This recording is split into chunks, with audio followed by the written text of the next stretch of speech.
Қазақстанда мықты кәсіпкер болу мүмкіндігі шектелген. Бұл факт. Мықты болсаң, жоғарыда көкелермен бөлісесің. Келіспесең аяқтан шалып құлатады. Кәсібіңді төңкере салады. Немесе өртеп жібереді. Ассалаумағалейкум. Армысыздар, құрметті қазақ елі.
жылдың 29 қазанында Алматы облысы, Еңбекші Қазақ ауданы, Есік қаласы, Әуезов көшесі 62-ші үй тұрғыны, қазақ елінің дәстүрлі өнерін жалғастырушы, белгілі суретші Асылбаев Балтабай ағамызды үйімен қоса кәсібімен бірге өртеп жіберген. Марқұм Балтабай ағаның денесі өртенген үйінің 2-ші қабатынан табылған. Өрт сараптамасының қорытындысы бойынша марқұмның денесі өрт алауының ең ыстық жерінен табылған. Бүкіл жан-жануар оттан қашады. Ал Балтабай аға отқа қарсы жүрмеген болуы керек. Демек, біздің ойымызша, ол әуелі өлтірілген. Содан кейін оның мәйіті отқа оранып жатқан жерге тасталынған. Яғни Балтабай ағаны әдейі қасақана өлтіріп отыр. Экспертизада жатқан жерінің орны көрсетілмеген. Және 3 ұялы байланыс нөмірі бойынша кіммен сөйлескендері тексерілмеген. Қылғалам шебері, белгілі суретші Балтабай аға әрісіне ұқыпты, әрі зерек болған.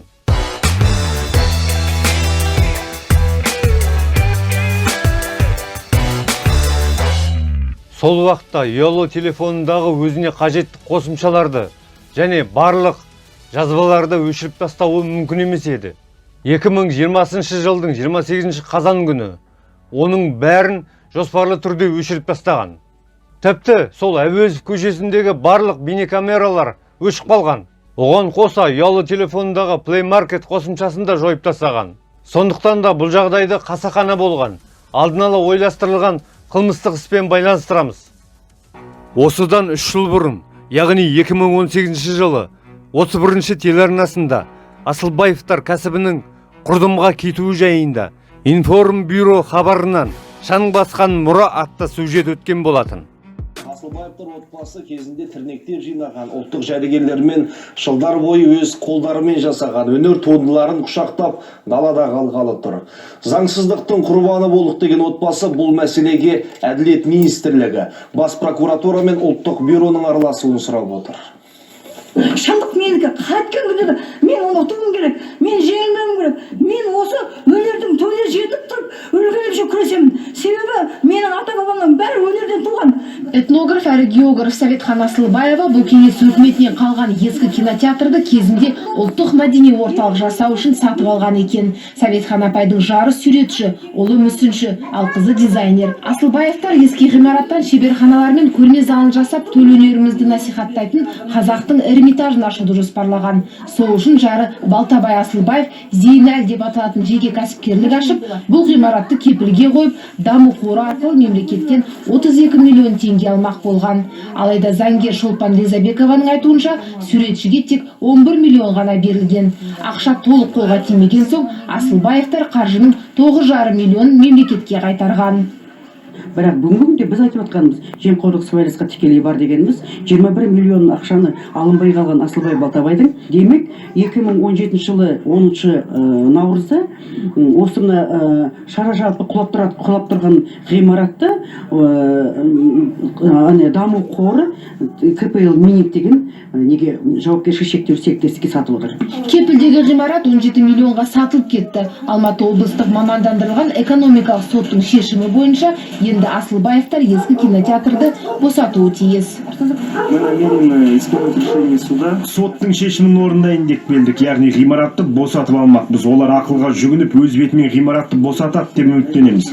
Олар қарсылық көрсетсе де, біз соттың шешімін орындаймыз. Асылбаевтар заңсыздықтың құрбаны болдық деп бұл іске құзырлы органдардың араласуын талап етіп отыр. Олардың қорғаушысы жоғарғы сотқа кассациялық шағым түсіріп, бас прокуратурадан даму қорына қатысты қылмыстық іс қозғауды талап етіп отыр. Ал Алматы облыстық мамандандырылған ауданаралық экономикалық соттың шешіміне жүгініп отырған сот орындаушылары Асылбаевтарға ғимаратты босатуға тағы бір апта уақыт берді. Және сондай-ақ 2018 жылы Астана телеарнасынан да дәл осы оқиға өткен болатын. Несие келісім шартына қол қойғанмен қаражатты толық алмадым дейді. Бұған даму кәсіпкерлікті қолдау қорының қатысы бар деп құзырлы органдарға шағымданған. Несие дауы 13 жыл бұрын басталған. Балтабай Асылбаев Есік қаласында қараусыз қалған ғимаратты сатып алып, қолөнер бұйымдарын жасайтын цех ашады. Бір жылдан соң даму қорынан 32 миллион теңге несие алу үшін құжат өткізеді. Қор жобаны мақұлдап, қомақты қаражат кәсіп иесіне бөлінгенімен, ақша оның қолына толық тимеген. Маған 32 миллионды қол қойғызып алып, қалалық даму қоры оған іліп қойып, мені облыстық даму қорына қайтадан жіберіп, облыстық даму қоры 16 миллионға қайтадан маған договор жасап, одан менің үйімді қойып, одан ағаның үйін қойып, одан 11 миллион беріп, сізге рефинансирование жасаймыз, сіз соған дайындалыңыз, біз сонда сізге 32 миллионды береміз деп мені алдап соқты. Кәсіпкер 11 миллион теңгенің 9,5 миллионын қайтардым дейді. Ал 2014 жылы даму қоры Асылбаевтың үстінен Алматы облыстық экономикалық сотына арыз түсіріп 17 миллион теңге өндіруді сұраған. Іс жоғарғы сотқа дейін жетеді. Кәсіп иесі де құқық қорғау органдарына шағымданады. Коррупциялы қылмыс бар деп есептеп, бас прокуратурасының алдына барып, осы туралы қылмыстық істі ашу себебі республикалық қаржыдан мемлекеттік ақшаны, демек 21 миллионды даму қоры жымқыртты деп есептейді. Оның өзде құрамы бар деп есептеймін. Бүгінгі Алматы облыстық жаңағы жемқорлыққа қарсы күрес жүргізу агенттігіне біздің хатымыз түскен. Олар бізге жауабын берген жоқ. Даму қорының өкілдері сауалымызға жауап беруден бас тартты. Тек кәсіпкердің айыптауына қатысты мынадай жазбаша хат жолдады. Есік қаласындағы ғимаратты жаңғыртып, қайта жабдықтау арқылы 250 орындық кинотеатр салу үшін берілген. Шарт бойынша 16 миллион 930 мың теңге 3 транш арқылы берілу керек. Бірінші транш 5 миллион, екіншісі 6 миллион 200 мың. Үшінші транш қаржының өз мақсатында жұмсалғанын растағаннан кейін берілу керек еді. Бірақ клиент соңғысын алу үшін қаржының мақсатты жұмсалғанын растай алмады.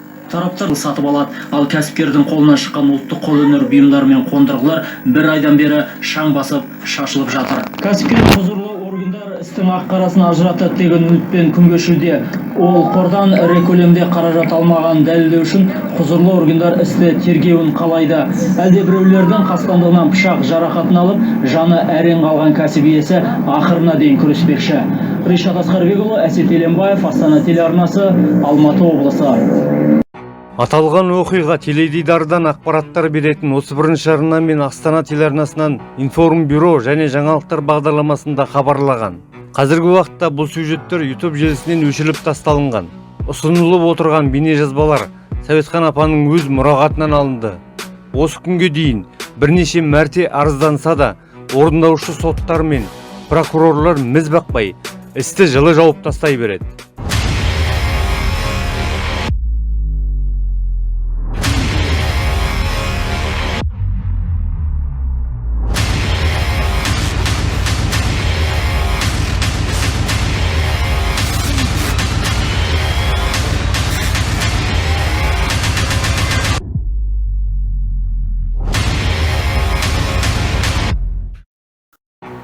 Жалпы 2007 жылы даму қоры Балтабай ағаның сатып алған мәдениет ғимаратына таласқан.